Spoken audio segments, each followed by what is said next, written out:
Unang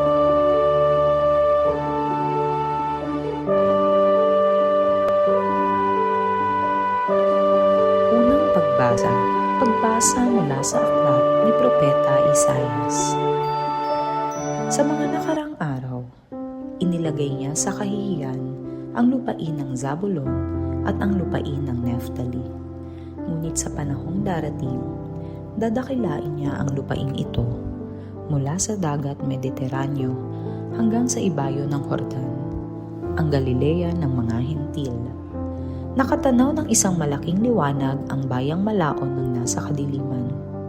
Namanaag na ang liwanag sa mga taong namumuhay sa lupaing balot ng dilim. Iyong pinasigla ang kanilang pagdiriwang. Dinagdagan mo ang kanilang tuwa, tulad ng mga tao sa panahon ng anihan, tulad ng mga taong naghahati ng nasamsam na kayamanan. Nilupig mo ang bansang umalipin sa iyong bayan, tulad ng pagkalupig sa hukbo ng Madian. Binali mo ang panghambalos ng mga tagapagpahirap sa kanila. Ang salita ng Diyos. Salamat sa Diyos. Salmong Tugunan. Panginooy aking tanglaw, siya'y aking kaligtasan. Tanglaw ko'y ang poon, aking kaligtasan, kaya walang takot ako kanino man.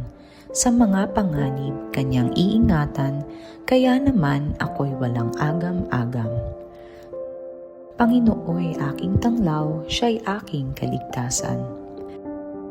Isang bagay lamang ang aking mithiin, isang bagay itong sa poon hiniling, ang ako'y lumagi sa banal na templo upang kagandahan niya'y mamasdan ko at yaong patnubay niya ay matamo. Panginooy aking tanglaw, siya'y aking kaligtasan.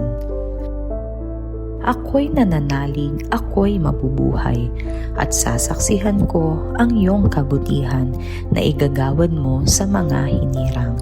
Sa Panginoong Diyos, tayo'y magtiwala, tayo ay umasa sa Kanyang kalinga. Panginooy aking tanglaw, siya'y aking kaligtasan. Ikalawang pagbasa. Pagbasa mula sa unang sulat ni Apostol San Pablo sa mga taga-Korinto. Mga kapatid, ako'y nananawagan sa inyo sa ngalan ng ating Panginoong Hesukristo.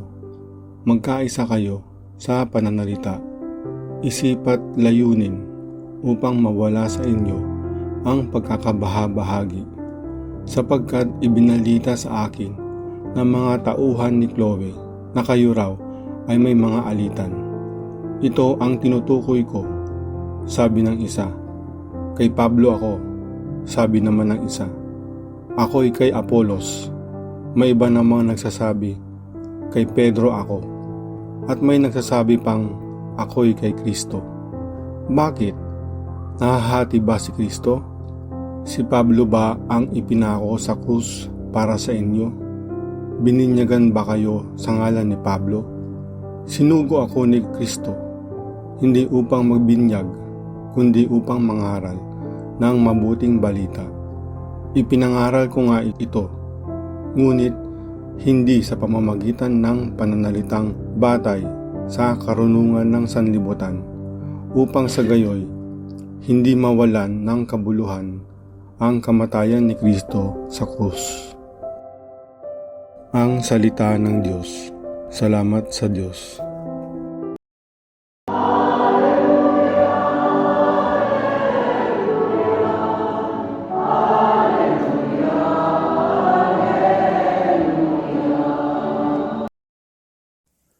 Ang mabuting balita ng Panginoon ayon kay San Mateo. Noong panahong iyon, nabalitaan ni Jesus na ibinilanggo si Juan, kaya't bumalik siya sa Galilea. Ngunit hindi na siya sa Nazaret na nirahan, kundi sa Capernaum. Ang bayang ito ay nasa baybayin ng lawa ng Galilea, sa mga hangganan ng Zabulon at Neftali. Sa gayoy natupad ang sinabi ni Propeta Isaias. Ang lupain ng Zabulon at lupain ng Neftali, daanan sa gawing dagat sa ibayo ng Jordan, Galilea ng mga Hintel. Itong bayang nag-apuhap sa gitna ng kadiliman, sa wakas ay nakakita ng maningning niyang ilaw. Liwanag na taglay nito'y siya ngayong tumatanglaw sa lahat ng nalugami sa lilim ng kamatayan. Magmula noon ay nangaral na si Jesus. Ang sabi niya, "Pagsisihan ninyo't talikdan ang inyong mga kasalanan, sapagkat malapit nang maghari ang Diyos." Sa paglalakad ni Jesus sa tabi ng lawa ng Galilea, nakita niyang dalawang mangingisda, si Simon na tinatawag na Pedro at ang kapatid niyang si Andres. Sila'y naghahagis ng lambat. Sinabi niya sa kanila, "Sumunod kayo sa akin at gagawin ko kayong mamamalakaya ng mga tao." Noon di iniwan nila ang kanilang mga lambat at sumunod kay Jesus. Nagpatuloy siya sa paglakad at nakita rin niya ang magkapatid na Santiago at Juan, mga anak ni Zebedeo. Sila'y nasa bangka kasama ng kanilang ama at naghahayuma ng lambat. Tinawag din sila ni Jesus.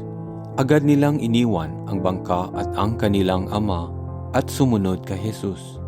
Nilibot ni Jesus ang buong Galilea.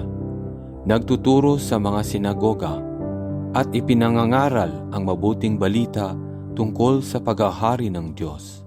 Pinagaling din niya ang mga tao sa kanilang mga sakit at karamdaman. Ang mabuting balita ng Panginoon, pinupuri ka namin, Panginoong Hesukristo.